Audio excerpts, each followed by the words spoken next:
అందరికీ నమస్కారం. ఒక ఇండిపెండెంట్ సినిమాకి టీవీ దగ్గర నుంచి, ప్రెస్ దగ్గర నుంచి రావాల్సిన దానికన్నా చాలా ఎక్కువ సపోర్ట్ వచ్చింది, ఆదరణ వచ్చింది. చాలా థాంక్స్ అండి. ఇది ఆహ్, మూవీ సక్సెస్ అంటే ఎన్నో పారామీటర్స్ ఉంటాయండి కొలవడానికి. ముందు తీసినప్పుడే చూసారు.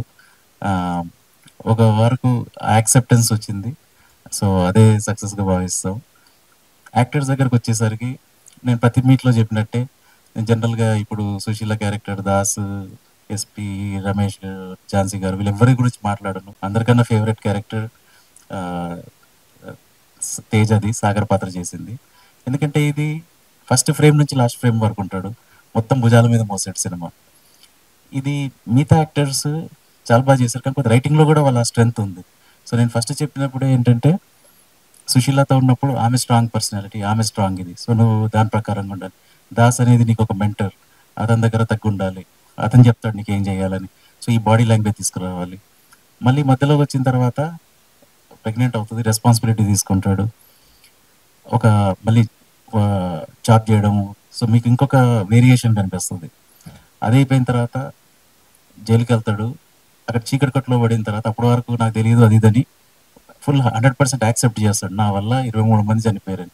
అప్పుడు మీరు చూస్తే ఒక ట్రాన్స్‌ఫర్మేషన్ వేరేలాగా వస్తది. దాని తర్వాత మళ్ళీ ఆహ్, విక్టిమ్‌ని కలిసినప్పుడు ఇంకొక ట్రాన్స్‌ఫర్మేషన్ వస్తది. దాని తర్వాత ఒక మోర్ స్పిరిచ్యువల్ ట్రాన్స్‌ఫర్మేషన్ వస్తది. సో, ఫస్ట్ టైమ్‌కి ఇంత చేయడము, ఈ సినిమా అంతా భుజాల మీద మోయడము, ఇది చాలా కష్టమైన పనండి. బట్ ఉండొచ్చు చిన్న చిన్న ఫ్లాస్ అక్కడిక్కడ. బట్ డైరెక్టర్‌గా అవుతే ఫస్ట్ నాకు అన్నిటికన్నా నచ్చింది. నేను నమ్మాను. ఆ నమ్మకం నిలబెట్టాడు. So, I'll be always thankful to Teja for doing this. Tanmay, Pavan Ramesh, Das character ఇంకా మిగతా క్యారెక్టర్స్ అందరి నేను చెప్పాల్సిన అవసరం లేదండి. ప్రతి ఒక్కరు చాలా చేశారు. అది ఇలా కలవడం అనేది జస్ట్ అదొక లక్. వీళ్ళ వీళ్ళ ప్రయత్నము, నా అదృష్టం అంతే అండి. సో, నేను తన్మయ్‌కి ఇంకా తేజకి